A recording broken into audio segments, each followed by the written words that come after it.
The floors at this level are warped from the leaking roof and sprinkled with thousands of shiny brass eyelets throughout.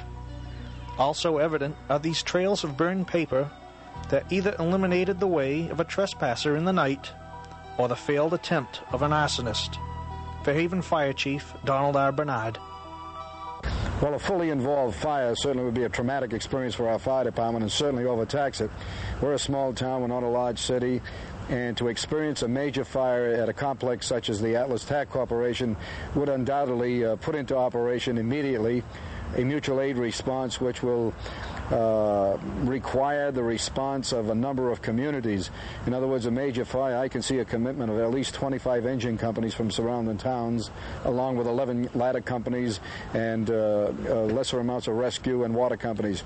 The major problem we have with the Atlas Tack Corporation is in the fact that there is a lack of water supply. In the town itself, we have 3 million gallons of water above ground, but certainly you don't use all of that water on a fire. So we would certainly be relying on opening main gates from New Bedford to feed into the system. We would also be looking in very heavily into the Acushnet River coming straight up South Street. These are the problems, and time is always working against you. It takes time to get engine responses from surrounding communities from as far away as Norton and Freetown and, of course, all the Dartmouth districts. They are all included in a Bristol County task force plan, which is now being formulated by our department with assignments for all the outlying towns who would be assisting. It's certainly not only the Atlas. Once the Atlas were fully involved in fire, our concerns now have to be centered on the surrounding salt marsh around there, which undoubtedly will spawn new grass fires, fly-in brands, and those are sparks that you see flying in the course of a firestorm, could rest on rooftops of nearby buildings, which presents additional problems. So we'll certainly, without question, have our hands full.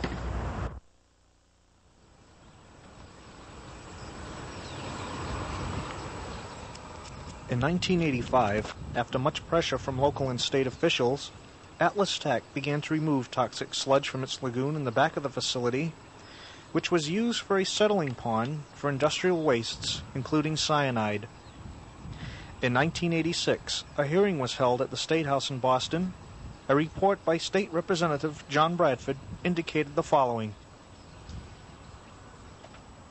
2 55-gallon drums labeled cyanide were discovered here in the factory. There was major concern that the Rogers Elementary School across the street would be exposed to toxic fumes from a fire.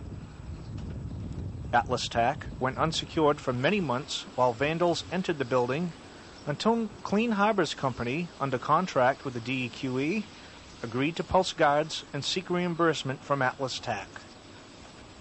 The presence of highly toxic chemicals, including cyanide and naphtha, caused concern to the Fairhaven Fire Department because of the lack of proper equipment and manpower to fight or even control such a fire. A request was made on August 5, 1986 at the Selectmen's meeting to increase police patrols and post security guards on the site.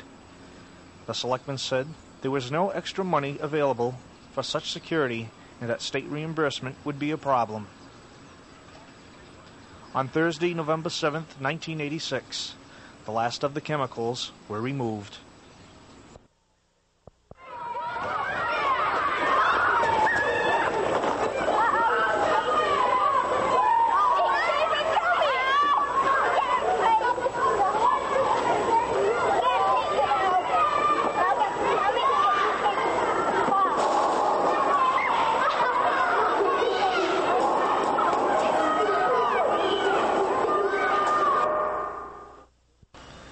It is hard to comprehend that the dedication ceremonies in 1902 took place here in the shipping room, where over 1,000 people, town officials, including Henry Huddleston Rogers himself, they all joined in celebration for this newly constructed modern factory, Atlas Tack, the oldest and largest manufacturers of tacks and nails in the world. Now, only the sounds of the squeaking old and rusty roof vents pierce through the tranquil sounds of dripping water and passing winds.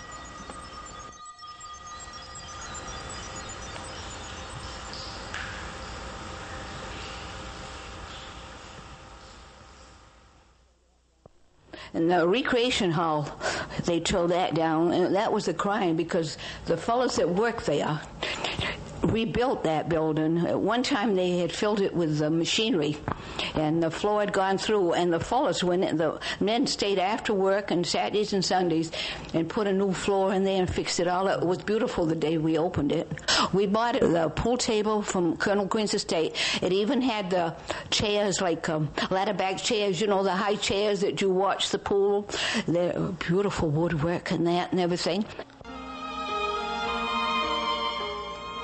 The pool table of the late Colonel Green was discovered here mostly intact, but badly decayed. However, it did reveal the beauty and splendor it once had.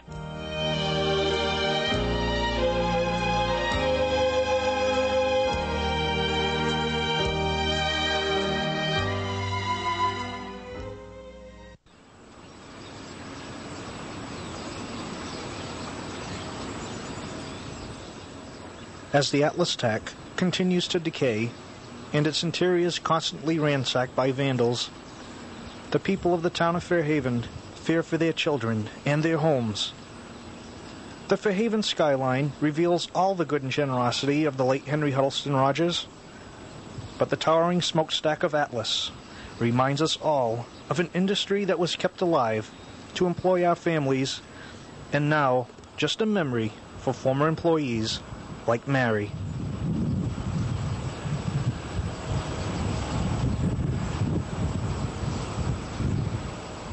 I was a clerk in the cutting department. I was in the office with a boss, and he had, at one time, he had 300 men under him. He had all the cutting departments.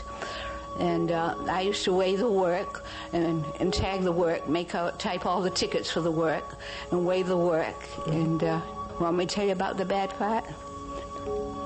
Bad part is we lost our pension, we lost our medical, and we lost our life insurance.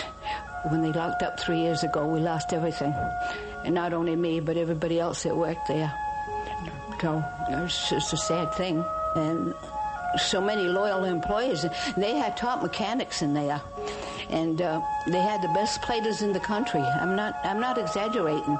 Mr. Earhart, he's gone now, and he used to do all the plating, chrome, silver, and used to come from everywhere in the country because Atlas did the best plating.